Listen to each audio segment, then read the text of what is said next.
Hola, ¿qué tal? Bienvenidas al podcast diario de Mantrailing, un podcast pensado para todos los amantes del mantrailing, en el que comparto con todos vosotros mis experiencias, aprendizajes, noticias y curiosidades sobre esta apasionante modalidad de búsqueda de personas con perros. Soy Mónica Díaz Trías y os invito a acompañarme en este apasionante viaje. ¡Empezamos!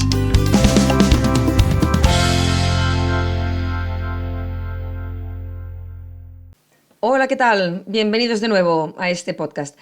La inspiración para el podcast de hoy me ha venido dada por la mamá naturaleza, que es la que me ha proporcionado la idea, porque estos días últimos ha hecho muchísimo viento, muchísimo viento. Y claro, me ha hecho pensar en cómo el viento nos complica la vida un poco a los que hacemos mantrailing. ¿Por qué? Pues porque trabajamos con una cosa que se llaman los componentes o compuestos orgánicos volátiles, que en inglés son los Volatile Organic Compounds, los VOC, que son las moléculas odorantes que contienen el olor de la persona a la que está nuestro perro siguiendo. Y claro, ¿qué les pasa a estos compuestos orgánicos volátiles? Pues que son volátiles, ¿no? Tal como dice la propia definición. Y eso hace que cuando hace viento, pues bueno, se esparzan muchísimo, se disgreguen y acaben desvaneciéndose, ¿no? O yéndose, como digo yo siempre, a Pernambuco. Y hoy quería hablar de esto, pues precisamente un poquito de este tema, ¿no? De lo difícil que es el mantrailing. No, bueno, por tantos aspectos realmente es que es complejo, ¿eh? No, es apasionante, pero también es muy complejo, porque trabajamos con un elemento que es completamente invisible, que es el olor, y que no siempre es igual, no siempre es lineal y no siempre está estable. Entonces, es una cosa que vamos a tener que tener en cuenta siempre cuando hagamos trials o cuando los preparemos, cuando los hagamos y cuando los analicemos. Yo, cuando empecé a hacer mantrailing, pues ni siquiera pensaba en ese tema, ¿no? Yo, además, siendo Ernest mi pareja, una persona que tiene perros de venteo, que ha tenido siempre perros de venteo, y yo le he visto entrenar muy, muy a menudo, siempre pensaba, bueno, para los perros de venteo sí que es muy importante el aire. Cuando yo me escondo de figurante para un perro de venteo, pues siempre tengo que estar atenta al aire, o incluso, pues, recuerdo la formación de nuestra Schnauzer Lali, por ejemplo, que bueno, yo me escondía y me decía, Ernest, cuando llegues arriba o llegues abajo, dime hacia dónde va el aire, ¿no? Para entonces orientar a la perra, ¿no? Además, bueno, el aire en una vaguada es distinto que arriba, en una montaña, etcétera, etcétera, ¿no? Y vale, bueno, perfecto, el viento es importante en el venteo, pero no en mantrailing, nunca pensé. Pero a la que empecé a profundizar en mantrailing me di cuenta de lo importantísimo que es también para nosotros. Porque, bueno, lo que decíamos, ¿no? Trabajamos en entornos naturales o en entornos urbanos o semiurbanos o lo que sea, entornos muy diversos al fin y al cabo, y en ellos, pues el comportamiento del olor va a ir variando, debido a muchísimos factores. El olor son estos compuestos que hemos comentado, ¿no? Que al final son las moléculas odorantes, ¿no? Que desprendemos nosotros, ¿no? Que a veces pues las podemos desprender por el aliento y son componentes realmente muy volátiles, estas moléculas odorantes que salen de nuestro aliento. Hay otras moléculas odorantes que salen pues, de las descamaciones de la piel, que también vamos perdiendo, como si fuéramos lagartos, aunque no nos demos cuenta. Entonces, todo esto, digamos que lo acabamos lanzando a la atmósfera, ¿no? Al entorno que nos rodea, ¿no? Y este entorno es cambiante. Entonces el comportamiento del olor va a variar mucho dependiendo, primero, de dónde estamos, ¿no? De si estamos en un entorno urbano o en un entorno rural. Va a depender también de la climatología, de si hay viento, como estos días, de la lluvia, de si hace mucho calor, ¿vale? Entonces esto es importante tenerlo en cuenta. También va a variar un poquitín, o depender de la temperatura. Si hace mucho frío o si hace mucho calor, digamos, va a variar. La humedad también afecta muchísimo porque ya sabéis que al fin y al cabo estas moléculas odorantes las emiten unas bacterias, ¿no? Que se alimentan pues, de las excavaciones de nuestra piel, etcétera, etcétera, que pues estas bacterias trabajan mientras hay un sustrato húmedo, por ejemplo el sudor, ¿no? Pero cuando ese sustrato húmedo se deshidrata porque, pues yo qué sé, estamos en verano a 40 grados, emitirán, digamos, menos moléculas odorantes al ambiente, ¿no? Todo esto son cosas que tenemos que tener muy en cuenta porque van a influir en la manera que el perro trabaja, ¿no? Entonces, ¿qué nos pasa, por ejemplo, con el viento? pues que arrastrara el olor de un lado hacia otro. No hace mucho vi en Facebook un vídeo de una persona que iba pues con una bengala de humo por una acera en una calle y el viento que soplaba lateral llevaba todo el humo de esta bengala de humo al otro lado de la calle, a la otra acera, ¿no? Y comentaban esto, ¿no? A veces pensamos, ¿por qué mi perro está trabajando en la acera de la izquierda si el figurante ha ido por la derecha? Pues quizás es porque tiene olor, ¿no? Yo me acuerdo una vez de una persona que me comentó, justamente estábamos en esta situación, si os imagináis, una acera y el trail, o sea, una calle con dos aceras, una calle, pues yo qué sé, normal, y el trail íbamos a parar, digamos, a una calle en forma de T, o sea, perpendicular, y el trail iba hacia la derecha. Entonces, el figurante había ido por la acera de la izquierda y había girado hacia la izquierda. No sé si lo he dicho bien antes, pero bueno, íbamos hacia la izquierda. Es que a veces los que me conocen ya saben que tengo problemas con esto del derecha e izquierda. La perra de este chico iba por la acera de la derecha. Y claro, me decía, bueno, pero es que no va en el trail. Digo, bueno, digo, no lo sabes, pero seguramente va en olor y tiene olor porque tu perra sabe el trabajo que está haciendo. Digo, ¿cómo vas a saber si está simplemente paseando o está siguiendo el olor? Pues muy fácil.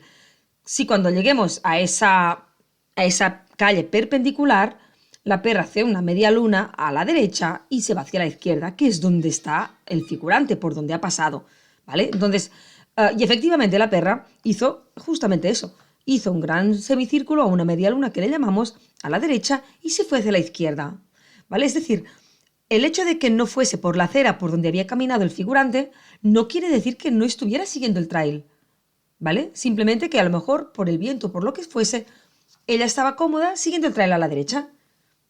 Y nos lo demostró porque cuando hubo que girar a la izquierda, y es decir, cuando hubo que tomar una decisión, la perra tomó la decisión correcta. Es decir, se fue hacia donde iba el trail. Por eso que a veces tenemos que comprender las cosas, ¿no? Porque podemos pensar que el perro está cometiendo errores cuando en realidad no los está cometiendo, simplemente está trabajando con las partículas que tiene, ¿no? Entonces, además recuerdo que era una época que hacía bastante viento. Entonces, eso es muy importante. Siempre hay algo que mueve el olor que desprendemos nosotros. De entrada, simplemente nuestra temperatura corporal es distinta en general, digamos, casi siempre a la temperatura ambiente, y esto va a provocar ya unas pequeñas turbulencias, ¿no? Porque ya sabéis que el aire caliente pues va a subir, el aire frío baja, entonces todas esas cosas van a afectar al olor, ¿no? Entonces, aunque ni siquiera hiciera nada de viento, algo ya se mueve. Aunque a veces son cosas tan invisibles, ¿no? Que decimos, no, no, si no hace viento. Pero bueno, si tú, por ejemplo, en momentos así cogieras una cosita de estas de una caja de polvos de talco, o una cajita, un potecito de esos de los niños de hacer burbujas de jabón, pompas de jabón, y soplaras, verías que se mueven. No caen al suelo directas, digamos. Se mueven porque siempre hay una pequeña corriente de aire. ¿Vale? Entonces, esto es muy importante que lo tengamos en cuenta para comprender el trabajo que hacen los perros.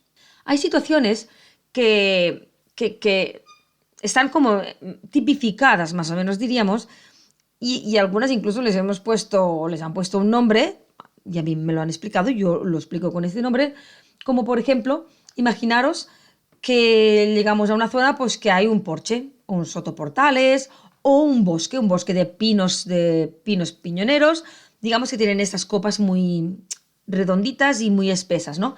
Pues si la persona ha pasado por allí, seguramente el olor, digamos, las moléculas odorantes, estos componentes o compuestos orgánicos volátiles que iban subiendo, han encontrado un freno, algo que les impide continuar hacia arriba, y van a empezar a hacer como pequeñas turbulencias o remolinos, ¿vale? Entonces, cada vez que nuestro perro entre en una zona de este tipo, vamos a ver que el perro cambia algo en su comportamiento. Y seguramente si tenemos un poco de experiencia diremos, ostras, es que estamos, fíjate, cruzando unos sotoportales o estamos entrando en un bosque. Veníamos de una zona muy abierta a un bosque. El comportamiento del aire o de las moléculas odorantes es distinto.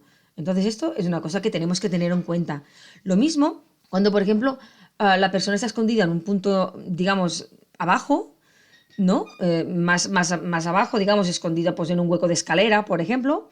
La persona está allí esperando un ratito y su cono de olor, aparte de irse por su, digamos, por el lado, digamos, por los laterales, también sube para arriba, ¿no? Y entonces el perro puede coger el olor desde arriba e intentar entender dónde está la mayor concentración de olor, que es la persona. Entonces, esto es lo que llamamos el efecto chimenea, ¿no? Cuando el olor de la persona va subiendo hacia arriba. Que luego está lo mismo, pero al revés, que es cuando el olor cae como una cascada. Cuando el figurante, por ejemplo, está pues arriba en un balcón, arriba del todo de una escalera metálica, por ejemplo. Yo he hecho a veces la prueba de dejar que el figurante esté ahí un rato esperando y vamos a notar que cuando el perro pasa por debajo, ¡pum!, ya percibe olor. Ya percibe esas moléculas que han ido cayendo, digamos, como una fuente o una cascada hacia abajo. Y entonces también vamos a observar esos cambios de comportamiento del perro cuando está intentando identificar esta situación, ¿vale? Entonces, cuanto más experiencia tiene el perro, más fácil es decir, uy, el olor me está viniendo de arriba, el olor me está viniendo de abajo, etcétera, etcétera, ¿vale? Entonces, por eso, nosotros lo que nos gusta es implementar o incorporar en nuestro entrenamiento lo que llamamos componentes, es decir, pequeños retos, pequeñas dificultades que el perro pues tiene que ir aprendiendo a resolver. Entonces, esto también le llamamos, hay una instructora que yo quiero un montón, que se llama Chris Boyd, que es americana, que ella les llama puzzles olfativos, ¿no? Y me encanta esta definición, porque son cosas, son puzzles o dificultades que el perro tiene que intentar resolver. Por eso les decimos, les digo yo siempre a la gente, dejad que el perro trabaje, dejad que el perro comprenda por sí mismo qué está pasando con el olor, ese puzzle olfativo, ese escenario olfativo, y si luego el perro tiene alguna dificultad, le ayudaremos, por supuesto, porque si nunca se ha encontrado con la imagen de que la persona que está buscando o siguiendo, vaya, está arriba, pues no levantará la cabeza, a lo mejor le costará más, ¿no? Si no se lo explicamos. Entonces, las primeras veces que se encuentre en un escenario de este tipo, pues le ayudamos, ¿no? Hasta que el perro diga, oh, cuando me encuentro ese escenario olfativo es porque el figurante está arriba o está abajo o detrás de una puerta o lo que sea, ¿vale? Entonces, estas pequeñas cositas es importante tenerlas en cuenta. Lo mismo cuando trabajamos en el entorno urbano y llegamos a un cruce y el perro tiene problemas. ¿Por qué tiene problemas? Pues puede tener problemas por muchos motivos, pero en un cruce sin duda hay corrientes de aire, sin duda. Y no solamente eso, cada persona que circula genera pequeñas corrientes de aire o turbulencias, los vehículos también generan. Entonces, si es una calle bastante transitada, puede ser que el perro allí pierda el trail porque no sea capaz de comprender la dirección de la estela de olor, ¿no? Hacia dónde va. Es lo más normal del mundo, que tenga problemas. Y es importante que nosotros lo comprendamos, ¿vale? Porque si no diremos, jolines, ¿qué está pasando aquí, no? Pues hay un tema de movimiento del olor que le está causando problemas al perro. No solamente el movimiento en este caso, ¿eh? Porque también los tubos de escape de los coches generan también una polución que es horrible. Y entonces esto, pensad que los perros van a la altura más o menos de los tubos de escape de los coches, con lo que la contaminación, la polución es súper molesta para ellos y además distorsiona muchísimo el olor, con lo que es otra complicación añadida que tenemos que añadir, que sumar. Lo mismo si, por ejemplo, sopla mucho el viento y el olor se queda como en las esquinas, por ejemplo, o en los interiores de los parkings, ¿sabéis? Las parkings estos que son, que hay una rampa, ¿no? Que bajan un poquito, o entraditas de las casas, ¿no? Son sitios donde a lo mejor cuando hay viento se puede quedar remolinado un poquito el olor. Y también esto son cosas que debemos intentar entender, ¿no? Porque veremos que a los perros principiantes todas estas cosas les causan dificultad. Los perros que ya tienen más experiencia, pues les van a causar menos dificultades, ¿no? Pero son cosas que son importantes, importantes y hay que tener en cuenta. Yo, claro, como yo al principio no pensaba en esto, lo que yo intento desde el principio, cuando entreno a gente nueva, es hablarles de todo esto, ¿no? Explicarles la importancia que tiene. Porque de hecho, claro, yo lo que quiero es que toda mi experiencia sirva para que la gente que empieza pues no tenga los mismos problemas que yo, o los tenga, pero los comprenda enseguida, ¿no? Porque yo, por ejemplo, tenía algún problema y no comprendía porque yo no sabía más. Entonces, estos son pequeñas cositas que como guías caninos no sé, os ayudarán muchísimo, ¿no? Comprender todo esto. No hace falta que entremos en buscar, bueno, grandes estudios científicos e investigar muchísimo, porque tampoco somos científicos ni profesores universitarios, pero sí que es importante comprender el movimiento del olor, ¿vale? Y otra cosa importante que también querría deciros es que el hecho de que sepamos que el olor se mueve no quiere decir que tengamos que justificarlo todo porque con este motivo, ¿no? Oh, es que mi perro se ha ido, yo qué sé, 50 metros porque había partículas de olor allí o porque el viento ha arrastrado el olor. Alerta con lo que justificamos, ¿vale? Porque es importante que tampoco dejemos que el perro se vaya a Pernambuco pensando, sí, sí, sí, sí, está siguiendo el olor. No todo se justifica con el olor. A veces puede haber otros problemas subyacentes o otros problemas en paralelo, ¿vale? Entonces a lo mejor no hemos visto un negativo y hemos permitido que el perro se aleje demasiado del trail, por ejemplo, esto podría pasar. Entonces son cositas que, bueno, que hay que ver caso a caso, ¿eh? Yo no puedo desde aquí ni decir, ni opinar, ni nada, ni sentar cátedra. Pero son cosas que es importante tener en cuenta. Nosotros lo que querríamos en mantrailing es que el perro no trabajara en los bordes muy extremos del olor, digamos, imaginaros esa bengala de humo, ¿no? Que sale de un punto central, ¿no? Que es la persona y se va esparciendo. Si nuestro perro trabaja muy en los bordes, cuando venga un cruce de calles o cuando venga un problema o una racha de viento o algo, va a perder esas pocas moléculas odorantes que tenía y a lo mejor va a tener problemas para volver atrás a recuperar el trail. Y nosotros también vamos a tener problemas como guías para volver atrás, porque a lo mejor trabajamos tan al límite que ya no sabemos ni dónde estamos, ¿no? Y eso puede ser un problema importante. Por eso, nosotros cuando empezamos a trabajar, siempre decimos, teniendo en cuenta el viento, no dejemos que el perro se aleje más de 2 correas, más o menos, de lo que es la zona de mayor concentración de olor, ¿vale? Que es por donde ha pasado el figurante. Le damos siempre al perro un margen de correa y media de lado a lado, porque es lo que pensamos que, digamos, es donde creemos que hay mayor concentración de olor, ¿no? Y donde el olor se está moviendo más, ¿no? Lo demás ya quizás es más, cuando ya te alejas tanto, es mucho más sutil el olor, la cantidad de olor que puede percibir el perro, vaya. Por supuesto que hay perros que pueden percibirlo, hay perros como los Bloodhounds, los sabuesos San Hubert o otro tipo de sabuesos que son capaces de trabajar con concentraciones ínfimas de olor, pero siempre es un riesgo. Entonces, estad un poco atentos a estas cosas, ¿vale? Entonces, cuando hagáis trails conocidos, tened en cuenta el viento, cómo sopla y tal, para observar cómo trabaja vuestro perro. Y a la que veis los negativos, pues ya tiráis hacia atrás, ¿vale? Para enseñarle al perro que a la que el olor se difumine demasiado y el perro empieza a cambiar en su cuerpo, digamos que está indicándonos ya que se le está acabando el olor, mejor volvamos atrás, volvamos a trabajar con una mayor concentración de olor, ¿vale? Entonces eso es lo que le deberíamos enseñar a nuestro perro de mantrailing. Porque recordad, ya el último punto apunte antes de acabar, nuestros perros no se apoyan en las pisadas del terreno, no tienen por qué apoyarse en la pisada del terreno, no tienen por qué apoyarse en la rotura del terreno. O sea, no podemos pretender que vayan con la nariz en el suelo, ¿vale? Hay perros que lo hacen de manera natural y se apoyan en esas partículas más pesadas, digamos, ¿no? Que han ido cayendo en el suelo justo por donde ha pasado la persona. Algunos ejemplos, pues el sabueso español que tengo yo, Benito, por ejemplo, trabaja bastante apoyado en esa rotura, en ese suelo, ¿no?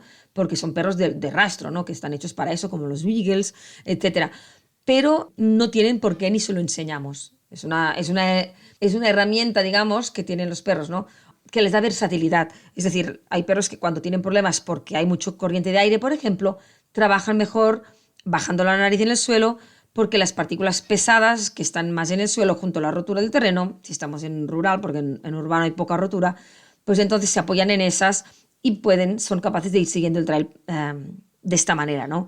Cuando se dan cuenta de que lo que flotaba, los componentes, digamos, los compuestos orgánicos volátiles, se han ido a Pernambuco ya, ¿no? Pero eso es una cosa que adquieren los perros a medida que van madurando y aprendiendo. Nosotros en mantrailing no se lo enseñamos ni enseñamos al perro a marcar objetos en el suelo, etcétera, etcétera. Hay gente que lo hace, pero nosotros en el mantrailing y en el método coche, pues no. Pero bueno, pues nada, es una cosa que creo que es importante tener en cuenta. Y mira, no lo había tratado hasta ahora en el podcast, o sea que eso, tened en cuenta que el viento es importante, que el viento nos afecta. No quiere decir que nos imposibilite el trabajo, a no ser que tengamos, lo que sé, vientos huracanados, por supuesto. Entonces es que no valdría la pena ni salir. Pero es que ni siquiera el perro de venteo, seguramente. O sea que, bueno, que el viento, las corrientes de aire nos afectan aprendamos a identificar cómo le afectan a nuestro perro y aprendamos a identificar los diferentes escenarios olfativos que nos vamos encontrando para comprender mejor el trabajo que está haciendo nuestro perro. Pues nada más, espero que os haya interesado y que os vengan ganas de aprender más sobre el movimiento del olor y la teoría del olor, que es súper, súper, súper interesante. Hasta luego.